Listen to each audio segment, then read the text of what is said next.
Okay then guys, just before we begin, I want to talk about Star Nova, or Shining Song Star Nova, either one. Anyway, so the game is going to be out maybe next year, 2017 I think, and it's basically about you're being a producer and you've got to help some idols. How many people are there again? There's about 1, 2, 3, 4, 5, 6, 7, so 7 members. So basically there are 7 idols and you have to help each of them. Anyway, so some of the features that might be in the game that I know of, because I'm a Patreon member of theirs. Basically, you build up affection with them, you give them good performances and increase their popularity, make money to buy your idols new costumes and accessories. Sounds fun and interesting. Each girl has their own route. So that'll be interesting, 7 routes altogether, so that'll be really weird. And I think it's much longer than Sunrider Liberation Day as well. I think all of it's voice acted. I don't know if the producer is going to end up being voice acted. He might be, who knows. If that's the case, then when I play it, I'll be able to relax and just make sarcastic comments. There'll be a bunch of songs, so that'll be interesting, which we'll probably be able to download, maybe. I think that's mainly it that I know of off by heart. I'll have to have another check just in case. Okay then, and that's Star Nova. I'm not going to talk about each of the characters, otherwise that would take a very long time. And at the moment, technically, I'm supposed to be starting Sola's arc.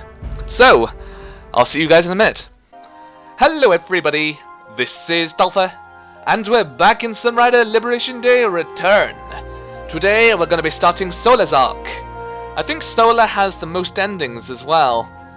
3 or 4, yeah. So this is going to be a very long path, I guess.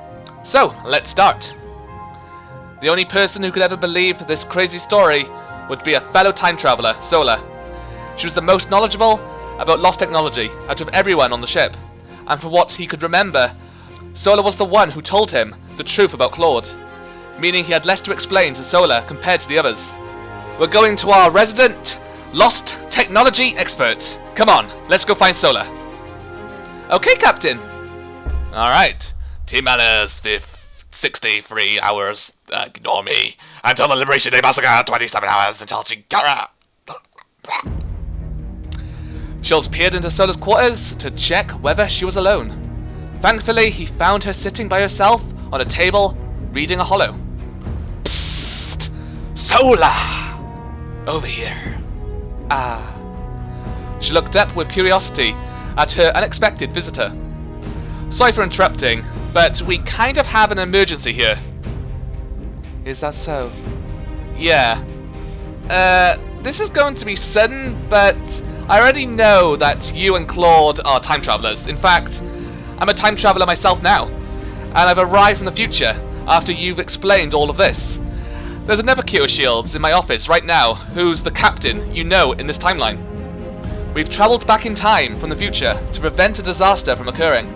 3 days from now, after we successfully liberated Sierra, a mass assassination will occur during the victory celebration, where the entire top Alliance military leadership will be murdered by Chigara, a prototype super agent.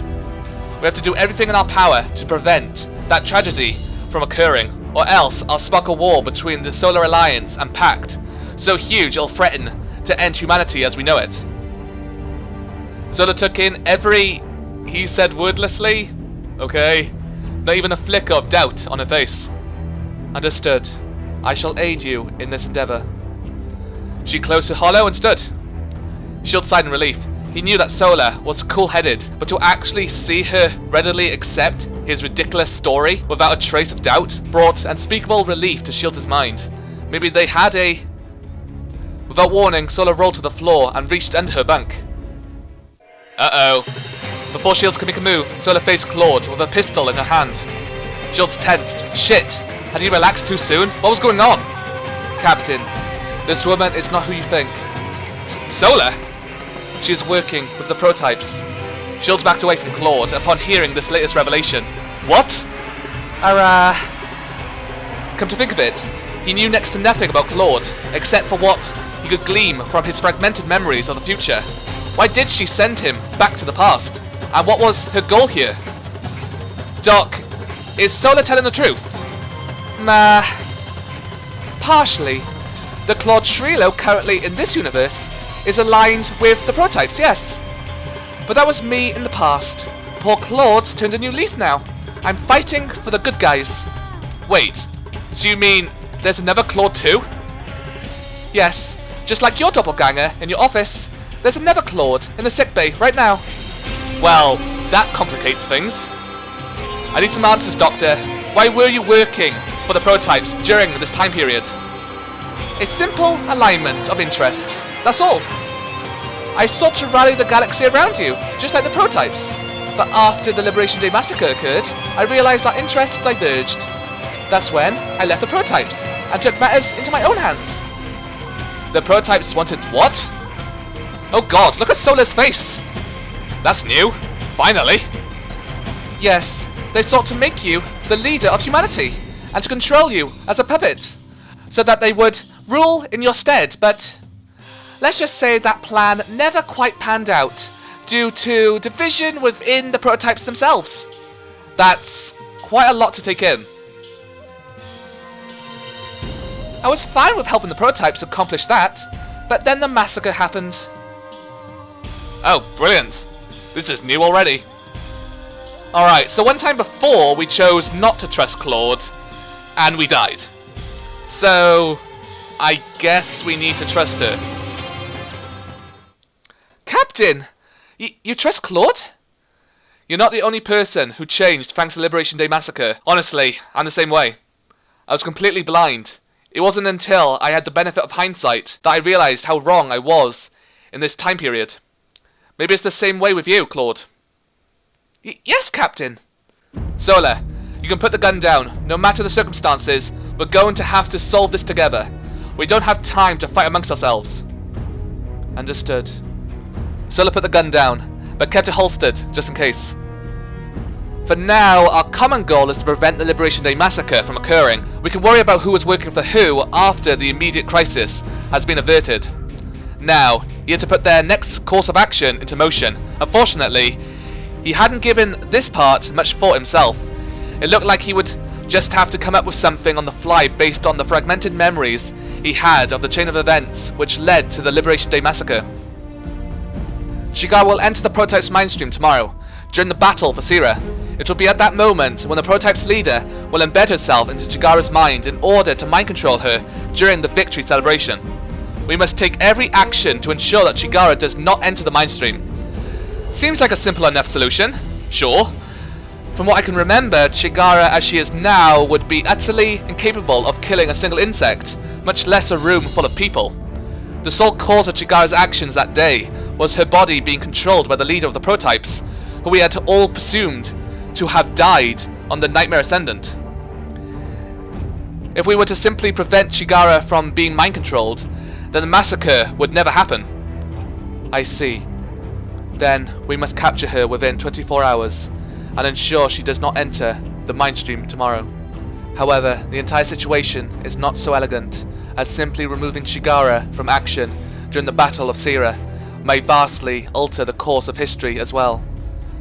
Sola has a point. In fact, our ultimate liberation of Sira hinged on Chigara entering the mindstream to release Fontana's fleet from the control of the prototypes, which was precisely the thing which we are now trying to prevent.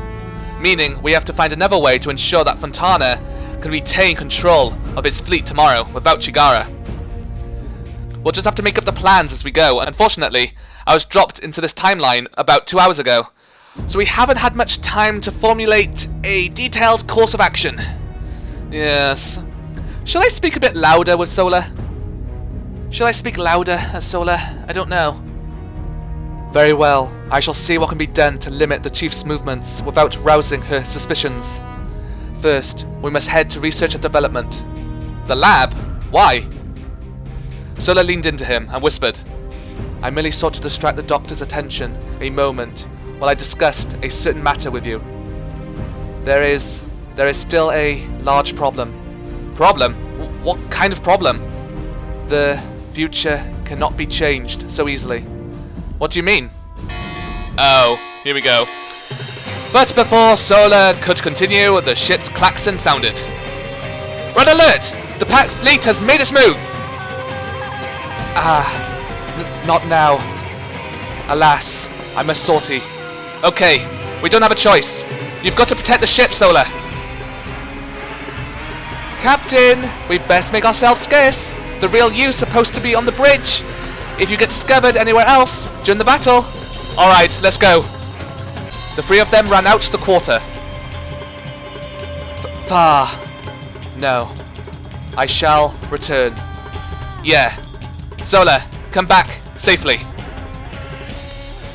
Okay, so more skipping.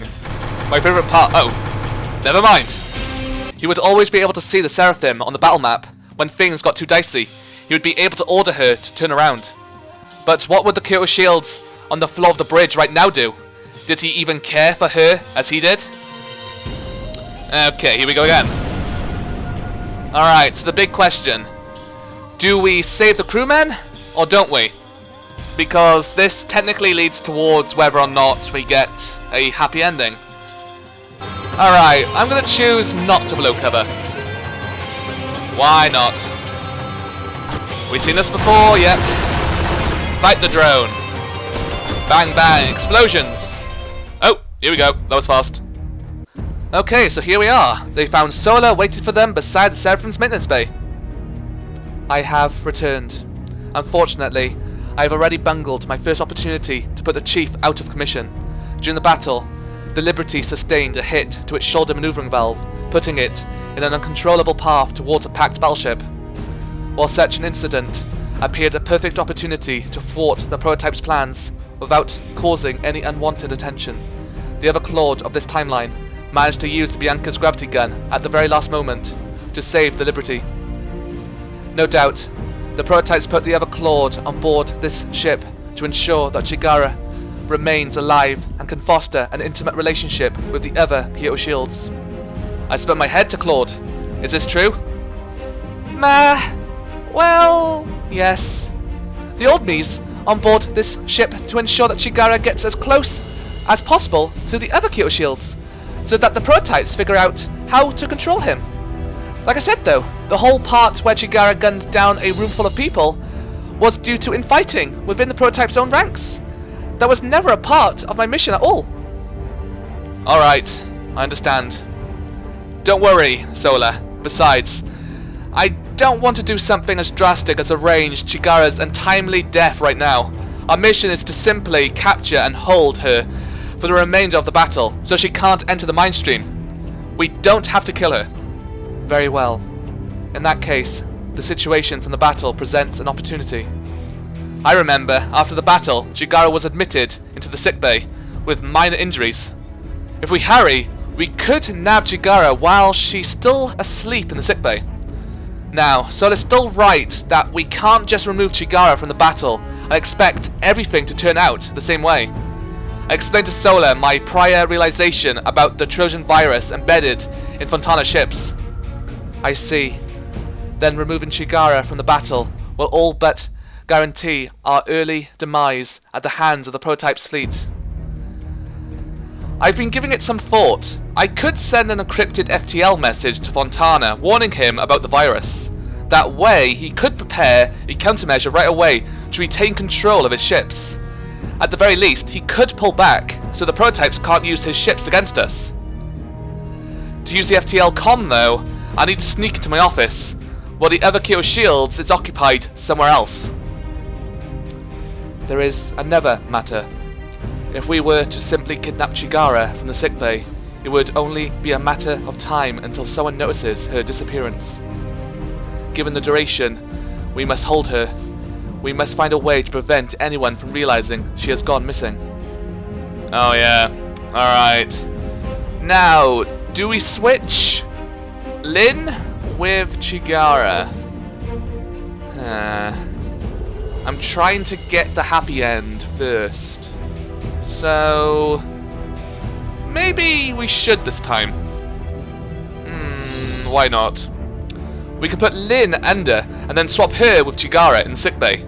Unless someone were to take a really close look, nobody would be able to tell the difference until Lynn wakes up. Understood. Okay, so here's the plan. Claude is going to go down to the brig and pretend she's the timeline's doctor. She'll convince the guards that Lynn has contracted a nasty case of Siran measles and needs immediate medical attention. She'll then cart a sedated Lynn to Deck Zero, handcuffed to a medical trolley. Meanwhile, I'll go into the sickbay and distract this time's Claude. I'm sure it'll be a piece of cake. Yes, cake, yum. Sola will wait outside the sickbay until Claude arrives with Lynn. While I'm distracting the other Claude, Sola will sneak in and swap Chigara with Lynn. Somehow. Once the two of you have Chigara, fall back to Crew Quarter 8, which is currently unoccupied, secure Chigara there, and wait for me to arrive. I'll try to beat a hasty retreat as soon as I can. Once we've regrouped, Claude will use the floor access hatch to relocate Chigara to maintenance room D4, while Sola runs to the mess hall and calls the other Kyo shields out on the comm. I'll then use that chance to sneak into my office and send Fontana the encrypted call. Very well, then the two of us shall head to the sickbay, while Claude goes to the brig. Alright, let's do this. Okay. Oh. Sola and Shields made their way to the sickbay. So, I'm guessing there's a reason why you sent Claude away? Indeed, there is more to the situation than you are likely aware of. I only have an incomplete understanding of the complexities of time travel, but the thinkers of my time postulated that rewriting the course of history by travelling back in time was neither possible or advisable.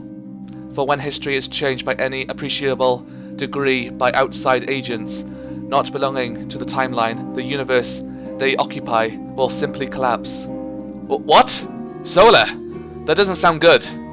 Indeed, our current mission appears futile, as even if we are successful in thwarting the Liberation Day massacre, our efforts will be in vain, as this entire universe will simply cease to exist. But for what purpose did Claude bring me here, then? I do not know, but perhaps it would be best if we were to leave history unchanged. While the Liberation Day massacre certainly sounds like a horrific event, it simply does not compare in magnitude to the collapse of an entire universe. Sola, but... shit, what the hell is Claude thinking then? Does she really have some ulterior motive for bringing me here? I did not mean to disturb you. I am sorry. No, thanks for bringing this up. There is one more thing. What is it? I have had a vision of another universe. Of course, leading me to speculate that there are an infinite number of other universes where the situation may be different, as it were. Sola? I have no idea what you're talking about. This is neither here or there, but in the particular universe I glanced at, it appeared we were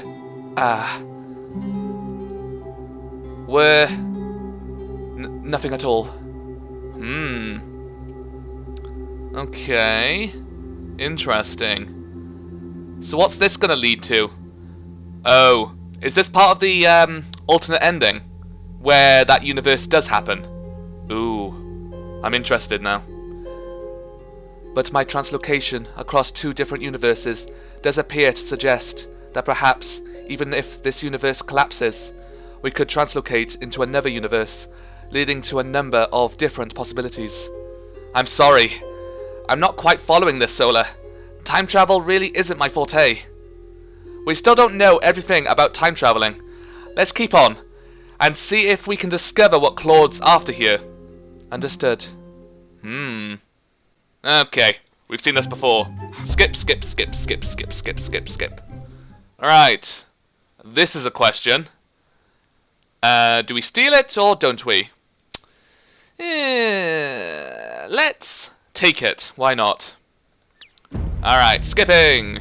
Oh, here we go. Okay then, let's find out more about boob rockets.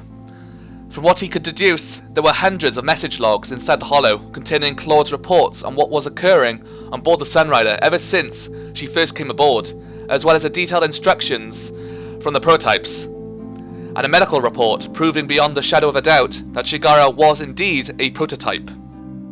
This must be the holo that the old Claude used to communicate with the prototypes back when she was aligned with them. Damn, I can't believe she managed to keep this hidden for so long. But seeing how she claims she stopped working with the prototypes following the Liberation Day massacre, this holo doesn't tell me anything new.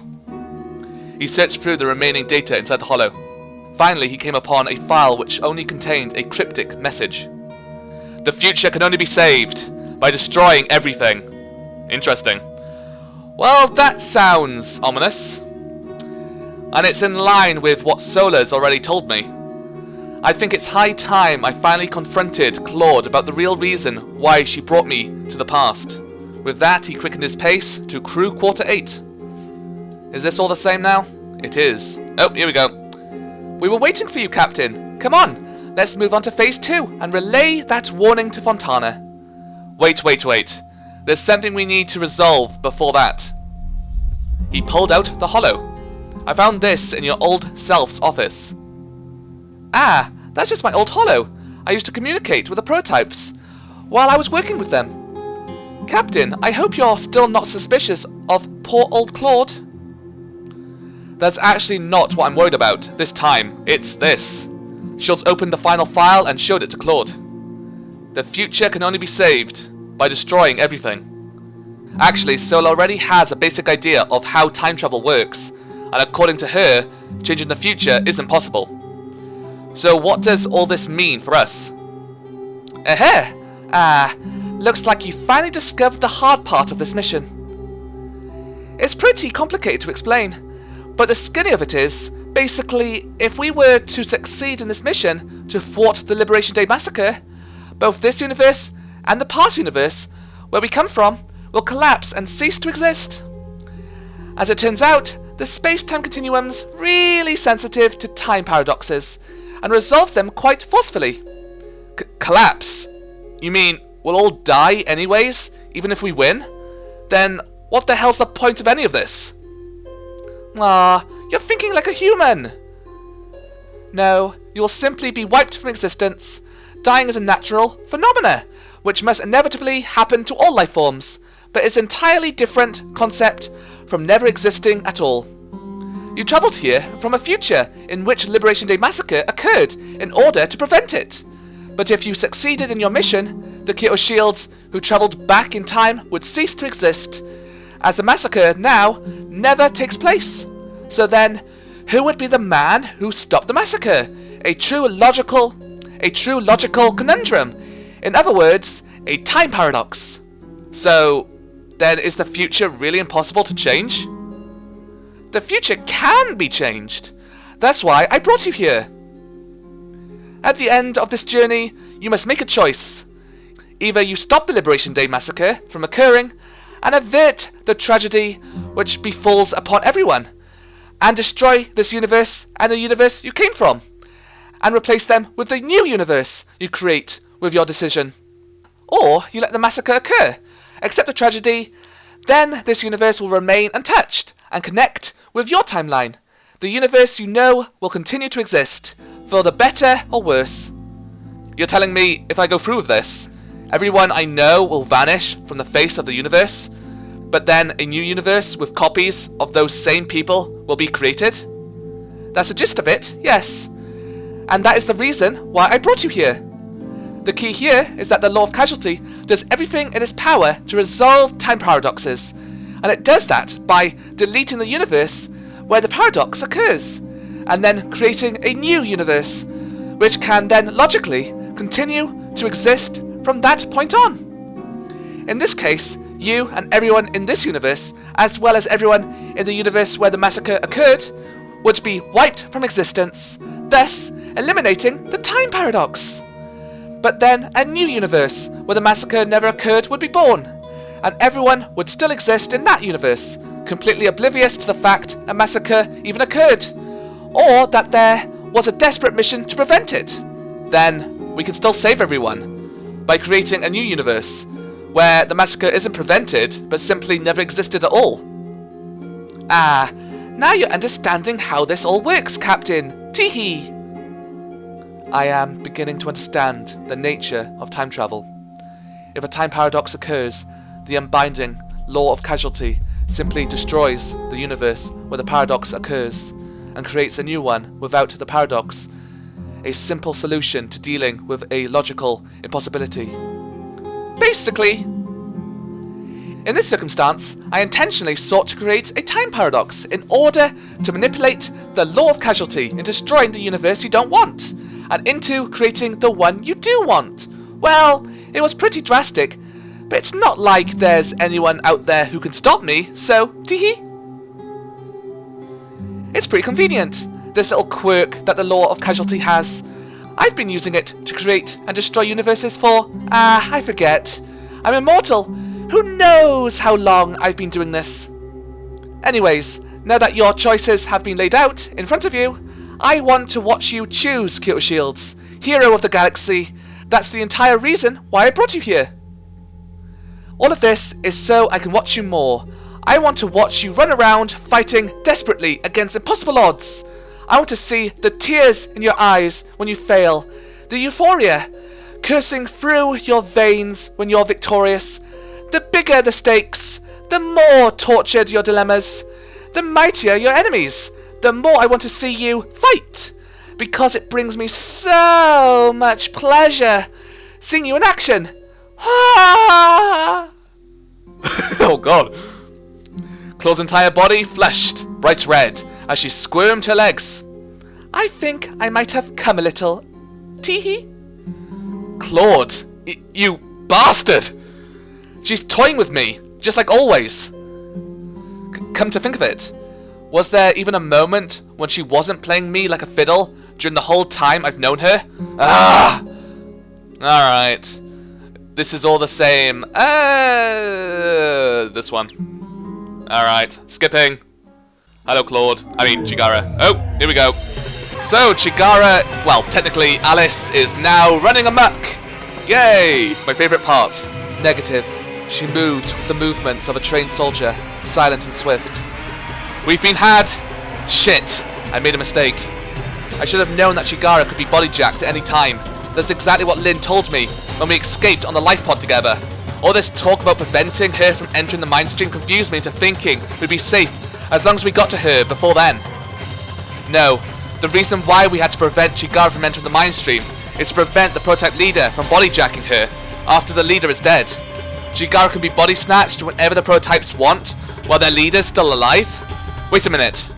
Shields looked around and realized that Claude was now nowhere to be found as well. Claude? Did Chigara get her?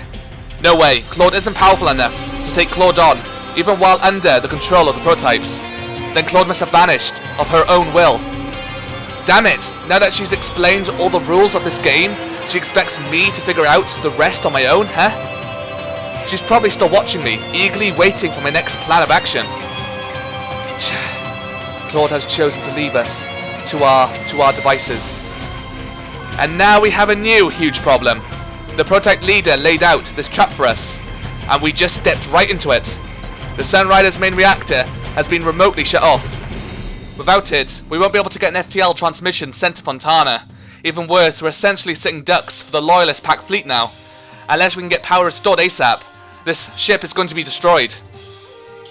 How can we restore the ship's power? If I can get to engineering, I might be able to restore the ship's power. It's a long shot, but maybe I can undo whatever the prototype has done to our systems. But wait, the Sunrider also has an emergency FTL transmitter which operates on a separate battery pack. It's all the way down at Deck 2, Section 37. But if we get to it, we could get a message sent to Fontana even without power. Section 37 is far from here, while restoring the ship's power will undoubtedly prove time-consuming as well. Sola has a point. I need to decide which task to prioritize over the other. If we can't restore the ship's power, then we're sitting ducks once Pact attacks. On the other hand, I doubt I can just waltz into engineering and show my face to the entire crew without getting detained by ship security. And if I get captured before relaying the message to Fontana, then we have no choice but to allow Chigara to enter the mind stream, or else we'll all be killed when the prototypes assume control of Fontana's fleet. Meaning, I damn better send Fontana the warning before revealing myself. We go to the backup comm first. Then we go to engineering and restore power. Understood. Alright, so this is going to be interesting. T-minus 50 hours before the Liberation Day massacre. 14 hours until Chigara enters the mind stream. Ma. Alright. Slightly different.